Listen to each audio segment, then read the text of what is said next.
Welcome to This Week in East Brunswick.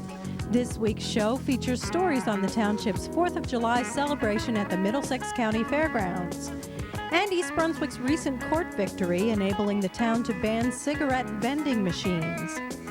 Also this week, Pegi Howells shows off some alternative-type chickens, and we'll listen in to the first of the season's Wonderful Wednesdays at the community beach. But first, here's a look at programming next week on Channel 8. Lose Your Love Handles, Monday morning at 10 on Look Great, Feel Great. At 10:30, the Stories on Stories from the library are all about magic. And this week, the commencement exercises for East Brunswick High School's class of 93 will run twice during the day, once at 11:30 on Monday morning and then again at 3:30 on Wednesday afternoon. Tuesday night's lineup includes EB18 at 7 o'clock and Sports Talk at 7:30. Wednesday night, revisit the Lindbergh case with Dolly Vasta and her guest, John Runyon, president of the East Brunswick Museum. That's at 7:30 on For Art's Sake. The Arts follows at 8 o'clock with the music of the Andes Mountains. The show features performance clips and information about the importance of music in Andean communal life. Join host Sharon Cornitas Thursday night at 6:30 and again at 8:30 for a new edition of Township Council Update. And also on Thursday, This Week in East Brunswick returns at 7 and 8 o'clock, and Aging Aspects shows at 7:30. Check the community bulletin board for details. Once again, it's the 4th of July, and as always, East Brunswick has its annual fireworks show planned. However, the other activities this year proved to be bigger and better than before. I'm Jennifer Enton, and speaking with me is Karen Burke, Manager of Recreation for East Brunswick. Karen, what types of things are going to be here today? Well, we started rides at 3 o'clock, as you probably already know. We have kiddie rides, and we brought 3 extras in this year, so I think we have a total of 9 or 10. The band starts at 7 o'clock. We also brought in more vendors this year because last year the lines were a little bit long, and we wanted to make sure that everybody was serviced more appropriately. And we even brought in extra porta-johns, believe it or not. That's a real important thing. And 2 of those porta-johns are accessible for our disabled population. So we're on the money, I think. Are the rides new this year? Well, we did them last year, but it was kind of last minute, and we did not advertise it. And this year we've been working with Ron Wisniewski, from the Daisy Fair. And again, all the money that's derived from the money from 4th of July will go to Daisy. Every penny that would have been earned on it. Support our disabled population. I hear the band practicing in the background. What bands are they? First Class Act. We've had them for 3 years, and we're kind of toying with the idea of maybe in next year, changing bands. And I'm talking to a few people out there today, and they said, we like them, keep them, go with what you have. You've got a good thing. So we'll give that a lot of thought to. But we like them a lot. There are very few bands around that give us the quality that they do, and also they'll start at 7. Actually, it's before 7 o'clock now, and they're warming up back there, but they'll start at 7 and play right on through till fireworks. What about the fireworks? Are they new this year? Well, it's a new company. It's a bigger show this year. We spent $8,000 on fireworks this year. Bay Fireworks is from Syosset, Long Island, and although the shooter has been with a different company, he has shot for us. Technically, they're called the pyrotechnicians. Most people know them as shooters of fireworks. So we feel comfortable with the new company, and particularly because we know the shooter. Now we're behind the scenes of the fireworks display, where Ron Mizuko of Bay Fireworks is setting up tonight's display. Ron, tell me a little bit about the process of setting up fireworks. Well, it's not that complicated. Most important is to remember the size of the shells. And you start with your opening. You always start with the smaller and work to the larger. These are what they call 2-inch shells. They're a little bit bigger than a golf ball. And as you can see, progresses up to 3-inch, 4-inch, all the way to 8-inch. The idea of this is to make sure you get them not crisscrossed, but keep everything in order, one line after the other. Now, where do these shells come from? These particular shells come from China, I believe. Sunny Manufacturing in China. We have them from Japan. We have domestically made in the United States. And most of the colorful, the blues and the purples, they're harder to make here, so they are imported. Wow, those are Some of the big. larger ones. This is an 8-inch shell, glittering silver with red pistil with a rising flower and silver tail. Now these go in those big ones over there? Yes, these go into the large 8-inch mortars. These, I believe, are made in Japan, Mansuna Fireworks. So that's just some of the size. I mean, you can see the Chinese writing on the side. Large, large selection. Are these as big as they come? No, we have 10s and 12s, but not at this show. There's a law, you have to have 70 feet per inch. So if it's an 8-inch shell, it has to be 560 feet of houses. And as you can see, there's condos that way. There's a water tower. So for safety purposes, we don't want to hurt anybody or anybody get burnt from the fallout. We adhere to all laws and regulations. East Brunswick police estimate that about 13,000 people attended the township's 4th of July celebration this year. Several $1,000s were raised for the DAISY program for challenged children and adults. The Township of East Brunswick is one step closer to its goal of protecting minors from the dangers of early smoking and the illegal sale of cigarettes. On July 2nd, Mayor Ira Oskowski and State Senator Jack Sinagra announced the township's court victory, allowing them to ban cigarette vending machines in East Brunswick. Township Attorney Bert Bush explains. Today, I am pleased to report, as most of you probably know, that the Appellate Division has stated in the strongest possible terms that the East Brunswick Township Council had the power to enact the ordinance. The appeals court adopted our argument. They also affirmed the trial judge's decision to uphold East Brunswick on equal protection grounds. We are grateful that the Appellate Division went beyond legal niceties and technicalities to help East Brunswick prevent our children from becoming addicted to cigarette tobacco at an early age. Of course, the implications of this decision go far beyond East Brunswick. Towns up and down the state have been watching us and been in touch with us, and some have considered partial bans or locking device ordinances. But now towns from Mount Olive to Bernardsville to Highland Park to Princeton to Cherry Hill, all of which have ordinances in the wings, we hope they will be expected to adopt them. State and national public health and anti-smoking groups have given us incredible assistance, letting us know the status of similar bans around the country, and there are approximately 47 total bans, but we're the first in New Jersey. This decision can and should start an avalanche of local bans. Senator Sinagra, Mayor Oskowski, and the Township Council are to be congratulated and thanked. I can tell you that East Brunswick has done something for New Jersey, not only for the children, but for everyone in New Jersey, that someday will reap tremendous benefits. Because when we look at health care, one of the things that we all talk about today is prevention. And this, when we talk about addiction to tobacco, when we look at all the ills, and I'm sure other people will talk about, and the cost to society of smoking, and when we realize that most addiction to tobacco starts in the teenage years, and most of that before 16 years old, we realize that what we do today to prevent our children and prevent other people's children in this state from picking up this addiction, that we are truly doing something for the entire state, for our kids, and for the cost of health care. Several organizations supported the township throughout the battle. Representatives of the American Cancer Society, the American Heart Association, and GASP thanked the township for pursuing the ban. Our concern in the American Cancer Society, as we serve the counties in New Jersey, would hear from the school children whom we interact with in our programs. But you know what? We can buy cigarettes almost anywhere. All you have to do is go to a vending machine. Well, the policymakers here in this town, and with the help of their wonderful attorney,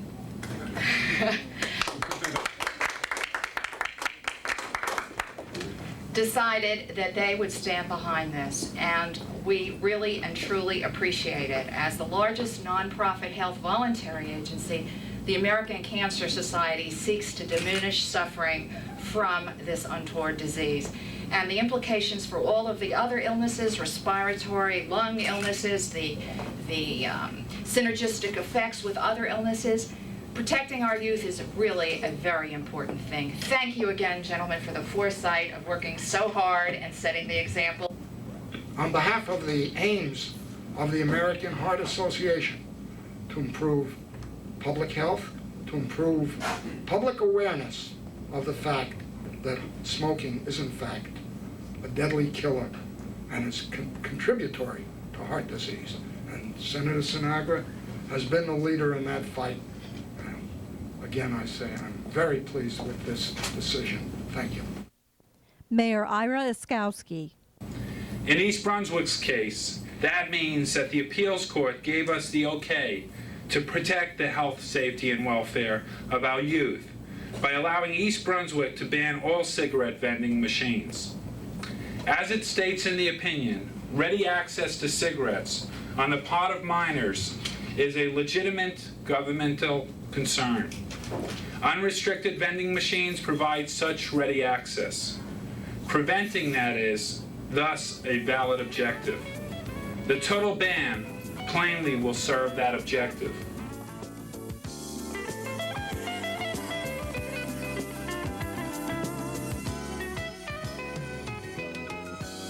Hi, welcome to Blooming Acres. I have a little friend here. This is sort of a teenage chicken. She came to live with us on Easter Sunday, and she's a blue cochin, which is actually a show chicken. You can see on her head that her feathers are still only partly grown in, and they're kind of a little wispy yet. But look at the wonderful feathers on her feet. She's really a show chicken, although she does lay eggs. See, she's even showing you her feathered feet for you. And she's very nice and doesn't mind being handled at all. She's much less aggressive than a lot of the other chickens, especially those that have been bred more to be layers or chicken stew or whatever. But she's been bred to be handled, and she's very sweet, and she's one of the, we have two others like her, and they're, she's probably one of the nicest chickens that I've ever had. I think we're going to call her Lady Slipper because of her pretty little feet. Now I want to show you this other very interesting chicken. This one is called a black-crested Polish chicken. Notice she has a very small body and a pretty tail, but look at that hairdo. Isn't that wonderful? Now she doesn't have feathers on her feet, but I don't think she needs them. She has a pretty interesting focal point right up there. I don't know how she sees, but these crested Polish chickens are also very nice. There's brown ones and golden ones and buff ones. But again, they have a real mild temperament and are also good for laying eggs and certainly excellent for barnyard atmosphere. Right, little peep? Okay, we'll see you here next time at Blooming Acres, maybe with a few more chickens or a donkey or so. Say hi, say peep. Bye-bye. Hello, citizens of East Brunswick. I am Ira Iskowski. I'm here today to discuss with Captain Laurie of the East Brunswick Police Department the recently implemented 911 enhancement to the telephone system. I want you to listen, if possible, very, very carefully, because this is a very important issue that will affect the very lives of East Brunswick residents. With me is Captain Laurie. Welcome, Captain Laurie, to this program. What is a 911 telephone enhancement system? Well, Mayor, first of all, I'm very pleased to bring this system to East Brunswick Township from the Department of Public Safety. Ultimately, the system is going to save lives and be of tremendous importance to each and every person who either lives or shops or travels in East Brunswick Township.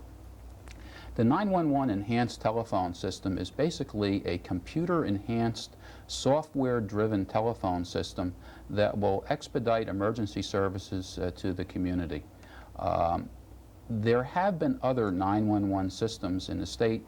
New Brunswick is a classical illustration of a 911 system. However, the system in East Brunswick is an enhanced system. And by enhanced, what we mean is that when our police dispatcher receives a call on the 911 system, on a computer-aided dispatch screen, they will know the telephone number from where that call is being placed. They will also know the name of the party and the address of the party where that phone is listed, and they will also know the fire company and the rescue squad that services that particular address. How could 911 be accessed? 911 can basically be accessed, Mayor, in 3 different ways. First of all, it can be accessed by any business or residential telephone. Second of all, it can be accessed through any coin-operated phone, and no coin is needed to establish a 911 connection with the Department of Public Safety. And lastly, 911 can be accessed through cellular telephone service. So we have 3 distinct ways that we can access 911 in this community. When did the township first start working on the 911 system? We became active, and this is the end of a 3.5-year project that we're very, very happy to see conclude because of its benefit to the community. But we actually began work on this project in the latter part of 1989. In January of 1989, PL 1992 was passed by the state legislature, and that was the birth of 911. And we began work on the project actively in the fall of 1989. You know, it's funny, it's something that's been coming for a long time, and I'm really happy that it's here. Maybe you could tell the viewing audience how this project was originally funded. In the fall of 1989, and then ultimately as the budget process carries over in the spring of 1990, we went to the Township Council, outlined the project and the need to implement this particular project, and we initially received a $30,000 grant from the Township Council to purchase the hardware portion of the 911 system. And from those funds, we purchased 3 Bell Atlantic Rockwell 911 answering points, and we also purchased call checks and some other hardware that was necessary to implement the system. Going back to the operations, how will the 911 system be handled differently by public safety than it currently is under the current emergency system? Under the old emergency system, when a caller would call 911, the dispatcher would make an inquiry with the party as to the location and what the problem was, and a patrol unit would be dispatched to assist the resident. Now, of course, we have this critical data which is in front of us that we can use as a tool to aid the party, especially for those people who are visitors to the East Brunswick community who don't know where they are. Now we know exactly where they are, and we can dispatch the aid to them. But most important, we had to meet very stringent state training requirements for our police dispatchers. A new dispatcher, before they're even allowed to work in the communication room, must complete a minimum of 80 hours of formalized classroom training in the 911 system, which includes also emergency medical dispatch. So we have the training which is there.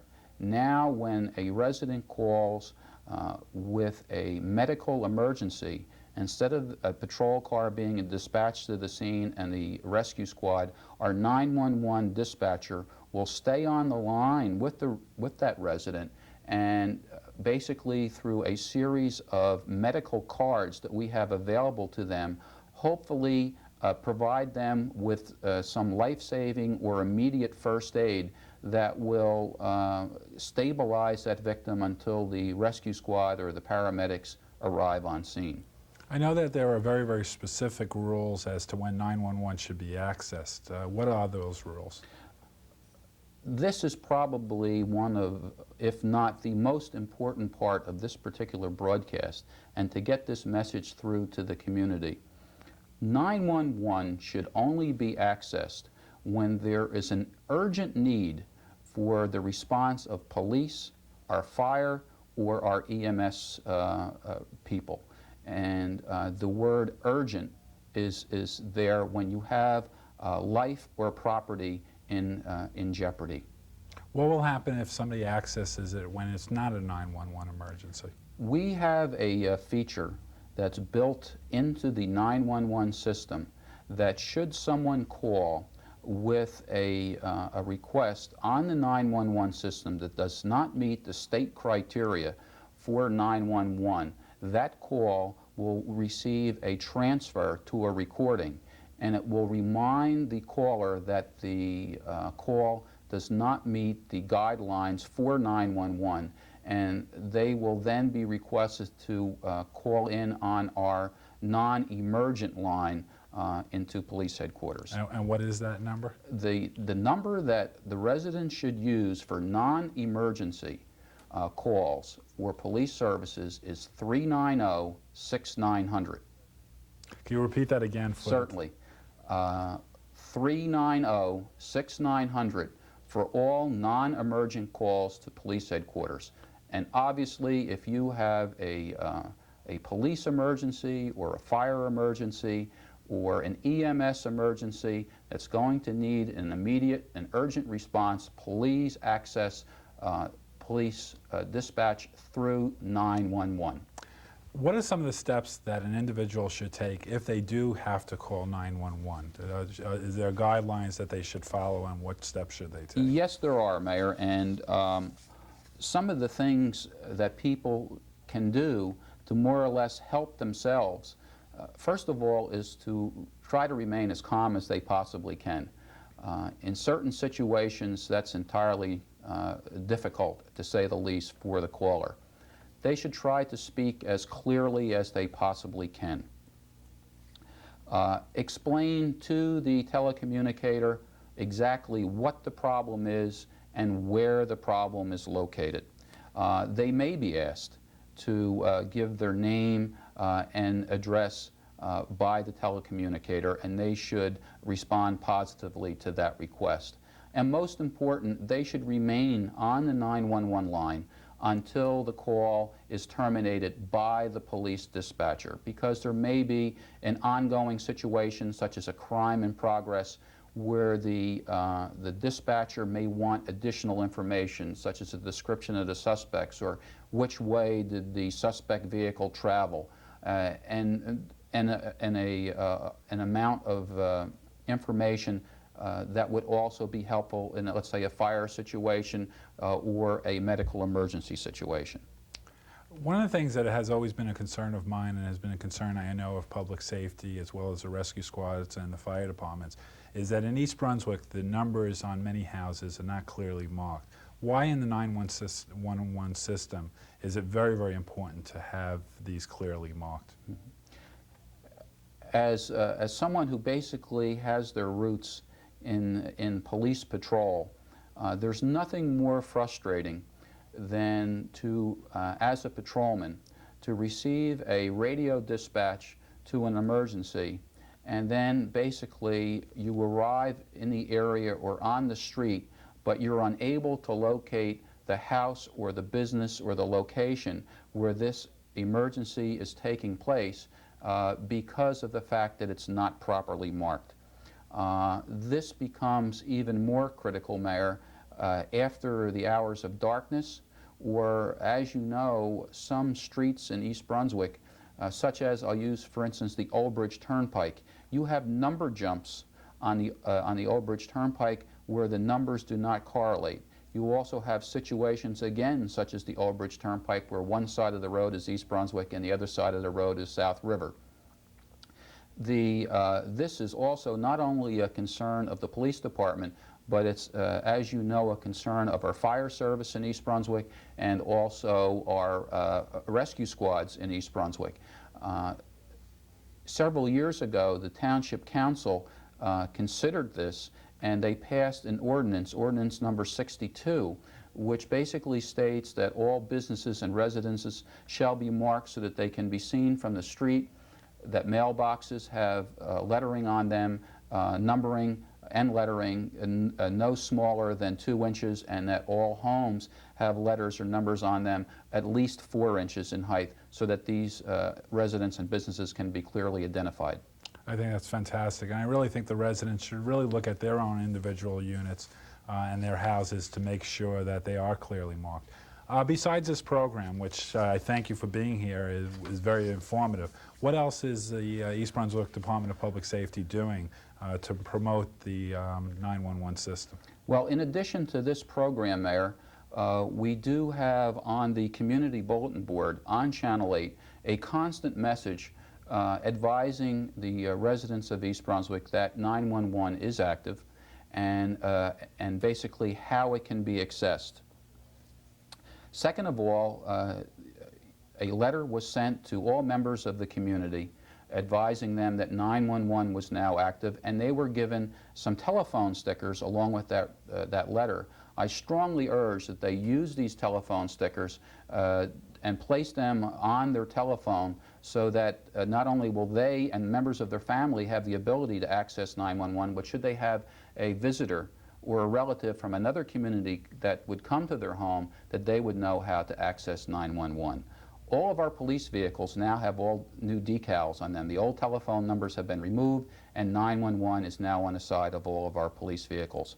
And lastly, our DARE officers are in the school system as we speak today, and they are educating all of our children prior to their summer vacation on 911 and how to access 911.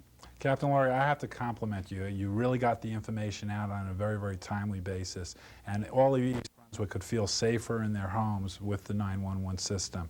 And I compliment you for the work that you have done, and also thank you for being here today, giving us this information. Thank you very much. Thank you, Mayor. Thank you. Young children and their parents braved the heat and humidity Wednesday night for a free performance by Jamie of Imagine If at the community beach. Wonderful Wednesday performances continue through July and begin at 7 o'clock.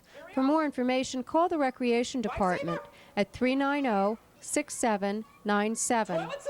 That's all for this week. Thanks for watching. How about a hat? How about this hat? How about a mushroom? How about a hairy belly button? All right, how about a Cabbage Patch doll? All right, look, you know, I think you guys are ready. I sense the time in the show when I think everybody's ready, and I think you're ready right now. Now, I want everybody to take your thumbs and put them out like this. I'm going to show you the imaginational warm-up Dr. Pegi used to jumpstart my imagination. Ma'am, please. Thank you. Okay, everybody, wiggle those thumbs right behind your ears. And I want you to massage those points behind the ears about 3 times. Everybody. 1, 2, 3, 4, 5. Everybody, put your hands, fists up to the sky. Expand your fingers like this. Open the fingers. And I want you to now hypnotically drip your fingers in front of your eyes like this. Now try not to blink. Try not to blink.